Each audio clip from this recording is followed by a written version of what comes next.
parler, évangéliser, par lui, avec lui et en lui, c'est vivre en mission aujourd'hui.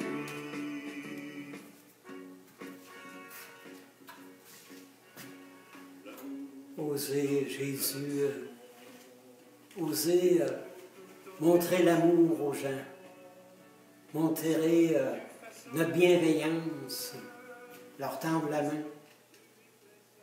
C'est une façon de répandre l'espérance. Alors, bienvenue à notre rencontre aujourd'hui, en ce début de semaine. Alors, on s'inspire ce matin d'un évangile, c'est Saint Luc, Saint Luc,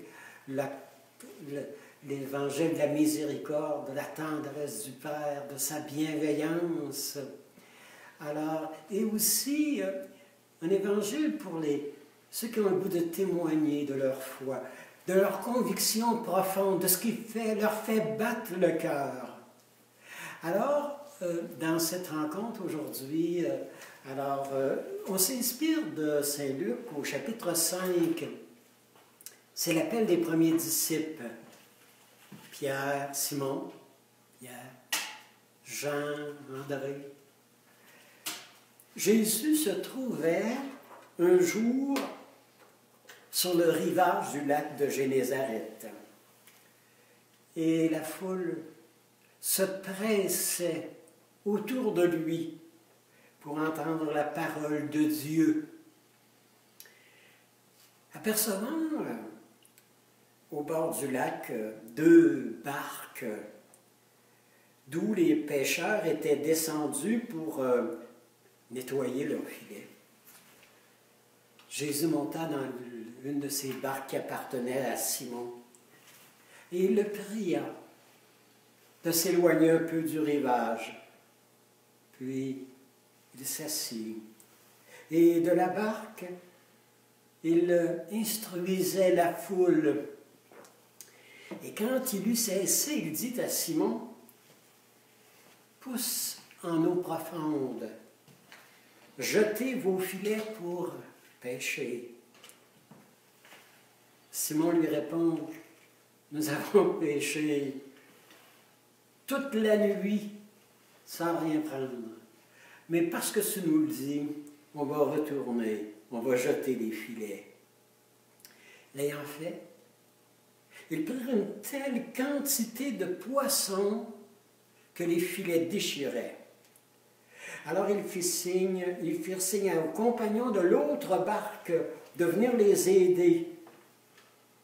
Ils vinrent, remplir 2 barques au point qu'elles s'enfonçaient. Alors, à cette vue, Pierre tomba à genoux. « Seigneur, retire-toi de moi, je suis un pécheur. » L'épouvante l'avait saisi, lui et ses compagnons, à cause de la capture qu'ils avaient faite. Il en était de même de Jacques et de Jean, les fils de Zébédée, ses compagnons. Alors Jésus dit à Simon, « Ne crains pas, désormais, ce sont des hommes que tu prendras. » Et quand ils eurent ramené les barques à terre, ils laissant tout, ils le suivirent. Je suis étonné de voir tant de jeunes qui partent à l'aventure pour 1 an, parfois en solitaire, dans d'autres pays. J'en connais là, une de mes nièces, là, alors elle avait 3 ou 4 pays différents à aller les prochains mois.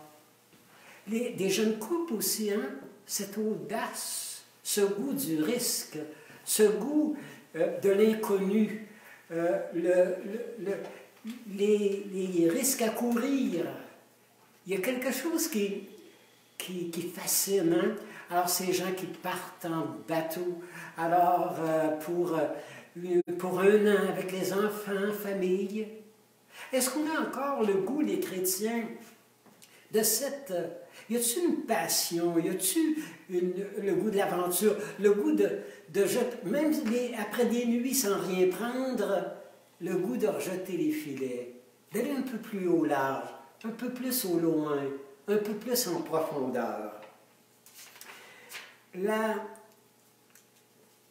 je pense à un homme, vous savez, à quelques personnes là, qui me rejoignent, qui nous parlent, qui sont interpellants pour ce goût de l'aventure, ce goût, vous savez, alors qu'est-ce qui me fait lever le matin? Qu'est-ce qui m'anime? Qu'est-ce qui me fait me déployer mes ailes? Qu'est-ce qui me fait aller, de toujours vouloir continuer, malgré la fatigue parfois, malgré les nuits blanches, malgré les résistances qu'on peut rencontrer? Qu'est-ce qui nous fait vraiment tenir le coup malgré tout? Je pense à d'abord un soldat, Euclès. Ça vous dit quelque chose? Non? Vous savez, il venait de la petite ville Marathon, alors tout près à 46 km d'Athènes. Et c'était un soldat, et il venait de remporter la victoire, une grande victoire de son pays contre les Perses. Et quand il voit que la victoire est gagnée, quand la guerre est gagnée, il va se mettre à courir,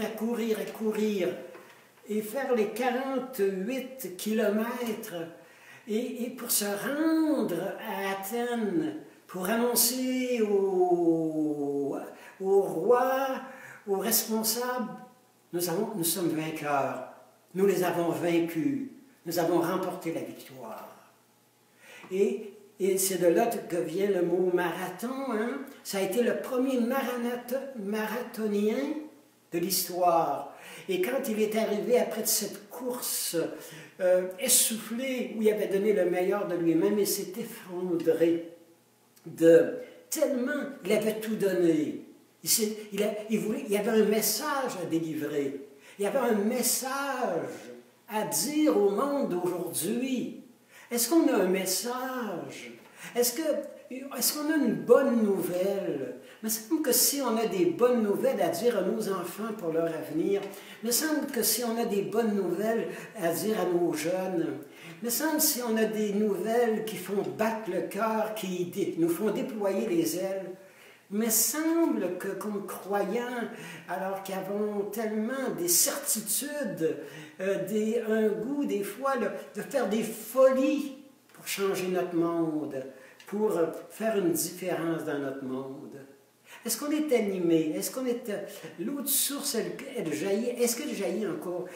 Est-ce que l'eau de source, est-ce qu'elle fait son chemin puis elle va rejoindre les gens qui ont soif, qui cherchent la lumière, qui cherchent la paix, qui voudraient un autre monde? Notre monde ne satisfait plus, notre façon de vivre ne satisfait plus. Vous voyez là, comment les gens sont désorganisés. Là.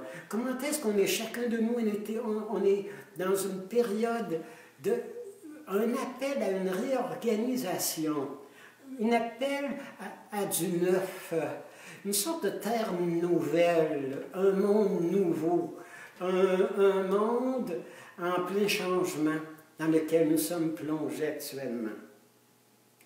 Bon, ce marathonien Euclès que je vous parlais, je pense à une autre, une Sophie Scholl.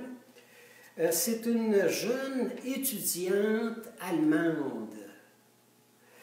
Elle a 18 ans à ce moment-là. Son frère doit avoir presque pas tout à fait 20 ans.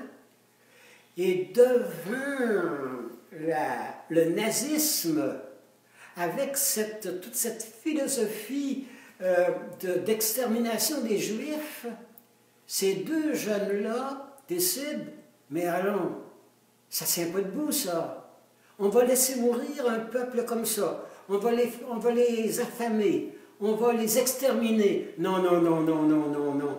Et les deux, Sophie Scholl et son frère, se sont levés. Ils se sont mis à répandre des tracs.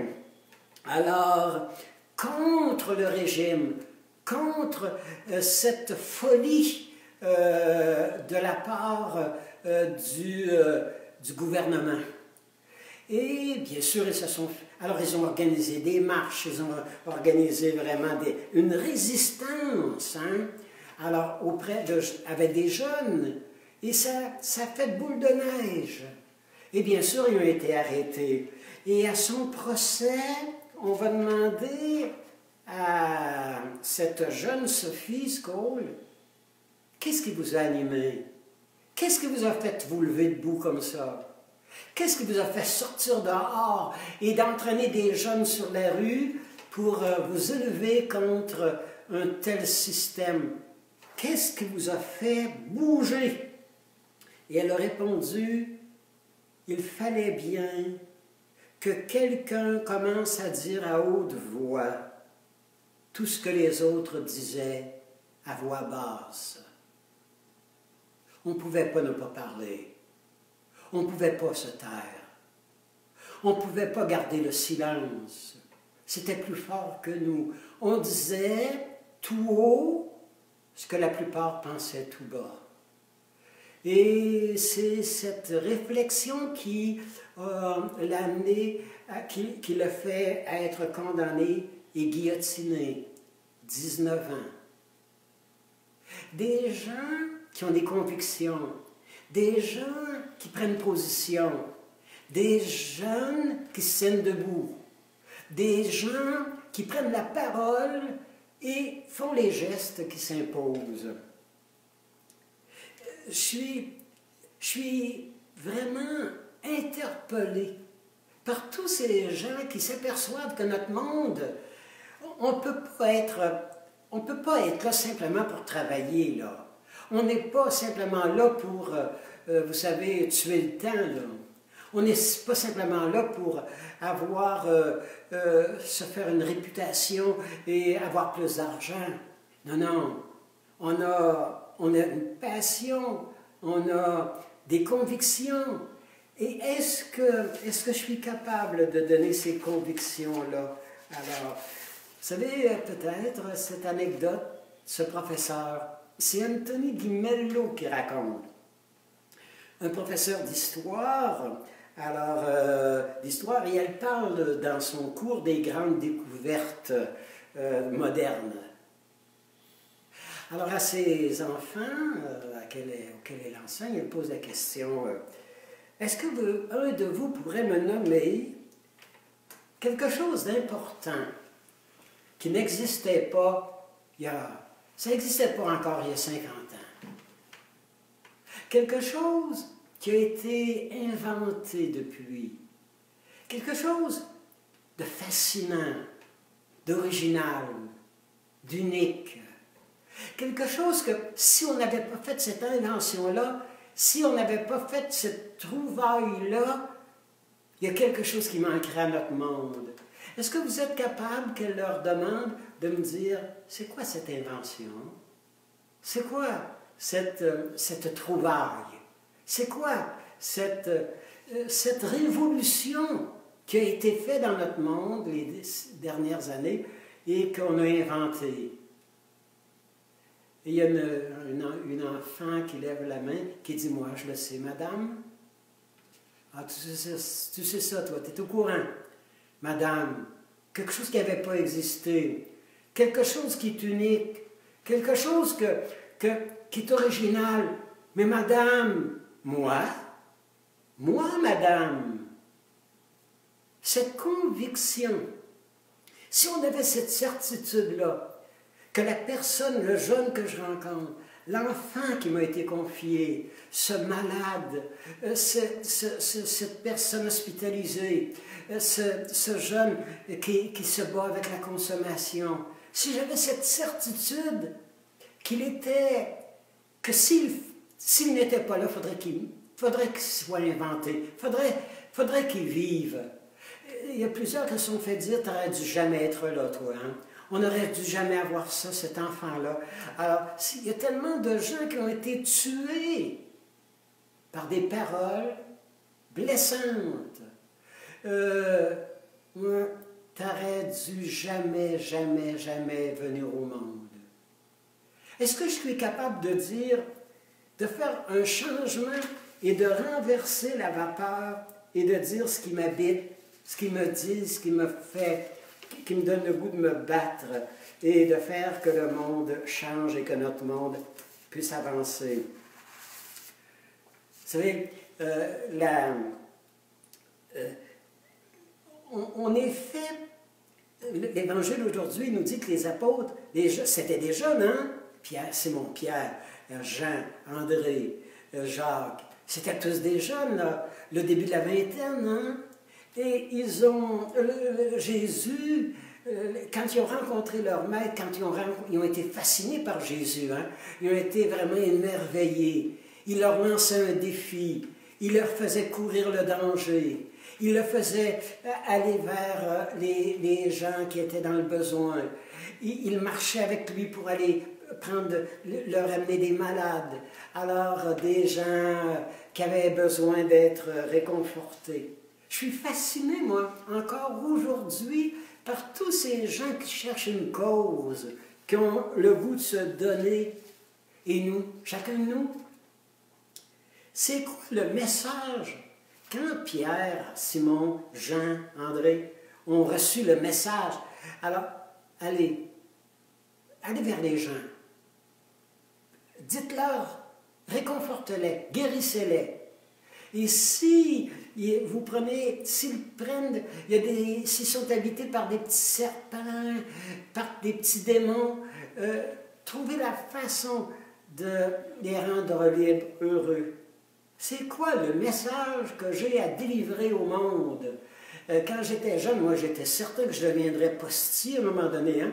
Moi j'étais certain que je porterais à toutes les portes un message, une lettre de quelqu'un qui revenait de la guerre, qui était au front là-bas. Moi, j'étais certain que je serais un porteur de bonnes nouvelles, un messager de nouvelles qui sont importants, qui en valent la peine, que s'ils n'existaient pas, il faudrait les inventer, qui sont les seules personnes avec le charisme qu'ils ont, avec le don qu'ils ont. J'ai un message à dire, comme les premiers disciples. Et est-ce que je suis prêt à mettre le prix? Est-ce que je suis prêt pour que mon message se rende? Pour qu'on y croie à cette espérance, à cette lumière, à ce feu. Jésus qui dit, je suis venu apporter un feu. Et qu'est-ce que je veux sinon qu'il brûle? Est-ce que je suis capable de le voir dans le jeune, dans le malade, dans celui qui vient de vivre une séparation, celle qui connaît un divorce?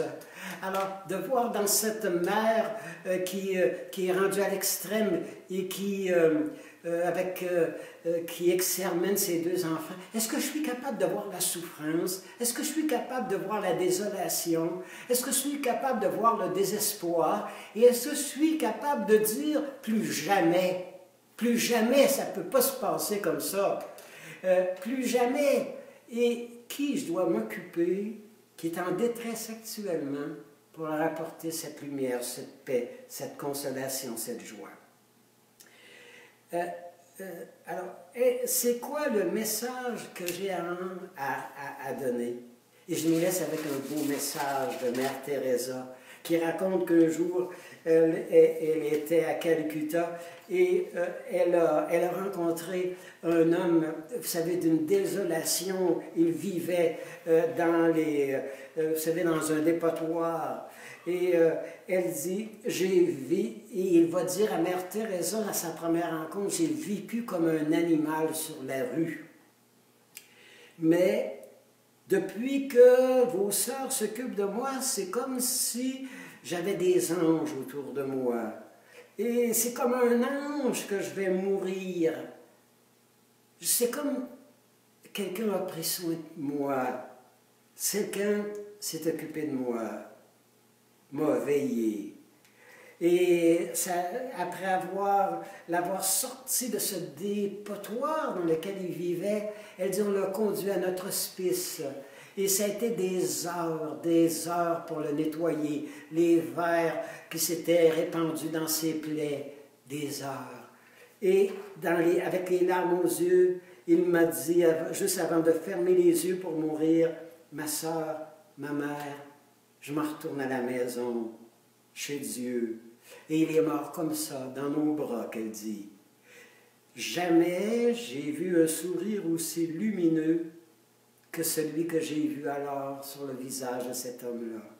Il s'en était retourné chez lui, à la maison de son Père, chez Dieu. On est appelé à donner cet amour, et dans le chant, prenons le large avec Jésus, vers l'autre rive. Les paroles sont de Claude Bernard. Alors, une très belle musique. Alors, prenons le large. Pour ce voyage à l'infini, ne craignons pas de tout quitter. Mettons le cap vers l'autre bord. Prenons le large, même si c'est de nuit.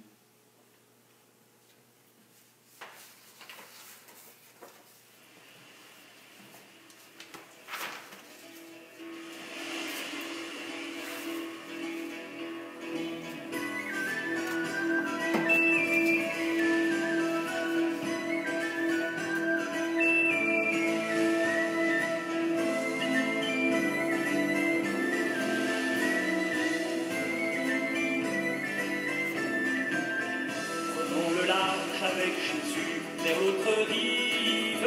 Prenons le large avec Jésus vers l'autre rive. Cherchons la terre avec Jésus, Dieu fait vivre. Cherchons la terre avec Jésus, Dieu fait vivre. Pour un voyage à l'infini, prenons le large. C'est le Seigneur qui nous le dit. Prenons le large. Dans notre barque, il est présent. Vers l'autre rive, et le bonheur nous y attend. Vers l'autre rive, prenons le large avec Jésus. Vers l'autre rive, prenons le large avec Jésus. Vers l'autre rive, cherchons la terre avec Jésus. Dieu fait vivre. Cherchons la terre avec Jésus. Dieu fait vivre. Ne craignons pas de tout quitter. Prenons le large. Les mille riens sont du passé. Prenons le large. Ouvrons nos yeux sur l'avenir. Vers l'autre rive. L'Esprit nous donne de partir.